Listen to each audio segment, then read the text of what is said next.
High বন্ধুরা, তোমাদের সকলের প্রিয় চ্যানেল চলো পড়ি বন্ধুতে তোমাদের সকলকে স্বাগত। আশা করি তোমরা সকলেই খুব ভালো আছো। তো দেখো, 13,000-এরও বেশি শিক্ষক নিয়োগের জট কাটছে আগস্টে, অর্থাৎ 14,000 যে 339টি শূন্যপদ ছিল উচ্চ প্রাথমিকে, তার জট কাটতে চলেছে আগস্টে। এবং তার সঙ্গে শুধু সেইটা নয়, তার সঙ্গে যে 25,773 জন শিক্ষক এবং অশিক্ষক কর্মচারী যারা রয়েছেন, শিক্ষাকর্মী যে রয়েছেন, তাদেরও যে চাকরি বাতিল হচ্ছে না থাকছে সেটারও জট কাটতে চলেছে কিন্তু আগস্টে। তাই পুরো ইন ডিটেলসে একটা পেপার কাটিং আমি পেয়েছি, সেখান থেকে সেই আপডেটটা আমি তোমাদের সঙ্গে শেয়ার করছি। কি বলছে দেখো, 13,000-এরও বেশি শিক্ষক নিয়োগে জট কাটছে আগস্টে। উচ্চ প্রাথমিক স্কুলের শিক্ষক নিয়োগ সংক্রান্ত জট কাটতে চলেছে আগস্টেই। কলকাতা হাইকোর্টের রায়ের পরে নিয়োগ শুরু হবে প্রায় 13,500 পদে। স্বস্তি পাবে বহু বছরের শিক্ষক শূন্য অবস্থায় পড়ে থাকা স্কুলগুলো। আগামী 10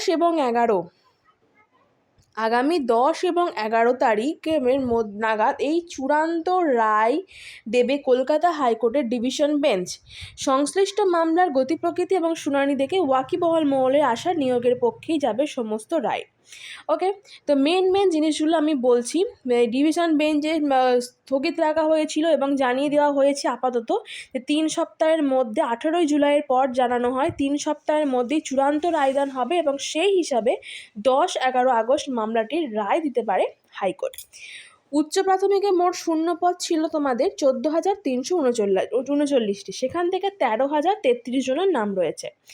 এবার আদালত সমস্ত কিছু খতিয়ে দেখে 635 জন প্রার্থীকে বাতিল করেছে স্কুল সার্ভিস কমিশন, এবং এর মধ্যে 559 জনের ওএমআর সিট এবং সার্ভারের প্রাপ্ত নম্বরের যে গরমিল ধরা পড়েছে। তার মধ্যে যেমন ধরো 74 জনের ওএমআর সিটে হোয়াইটনার দিয়ে সংশোধন করা হয়েছে, সেই বিকৃত ওএমআর সিটগুলো বাতিল করা হয়েছে। তো সমস্ত কিছু নিয়েই সেই যে এসএসসি চেয়ারম্যান যিনি রয়েছেন বর্তমানে, সিদ্ধার্থ মজুমদার, তো উনি বলেছেন যে আশা করছি 10-11 তারিখে রায়দান হবে এবং আদালত যদি ওই 635 জনকে বাদ দিয়ে নিয়োগ করতে বলে তাই করা হবে। তবে এবার এটা একটা ফয়সালা চাই। এই গেল উচ্চ প্রাথমিকের 14,339টা শূন্য পদের একটা আপডেট। এবার আসি রাজ্যে যে 25,753 জন শিক্ষক এবং শিক্ষাকর্মী যে নিয়োগ থাকছে না, বাতিল হচ্ছে, সেইটারও আভাস মিলবে। সেটা সুপ্রিম কোর্টে রয়েছে বিচারাধীন অবস্থায়, তো সেটারও আভাস মিলবে 6ই আগস্টের শুনানিতে।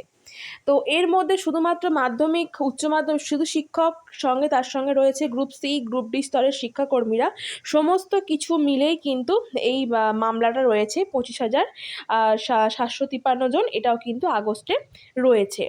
তাই এই দুটো আগস্টে কিন্তু ভেরি ইম্পর্ট্যান্ট একটা ডেট, 10 থেকে 11 এবং আগস্টের এইটার কবে 6ই আগস্ট, এই দুটো ডেট কিন্তু খুবই ইম্পর্ট্যান্ট হতে চলেছে প্রত্যেকটা যারা স্কুল শিক্ষক রয়েছে থেকে শুরু করে প্রত্যেকের কাছে। তো আশা করব ভিডিওটা ভালো লেগেছে এবং অবশ্যই এই ধরনের যদি আরও কোনো আপডেট উঠে আসে এবং আপডেট আমি পাই, আমি তোমাদের সঙ্গে অবশ্যই সেটা শেয়ার করে নেব। তো দেখা যাক, চোখ রাখবো 6ই আগস্ট এবং 10 এবং 11ই আগস্ট, এবং যা যা আপডেট আসবে আমি শেয়ার করে নেব। আবার তাহলে তোমাদের সঙ্গে নেক্সট ভিডিওতে দেখা হচ্ছে।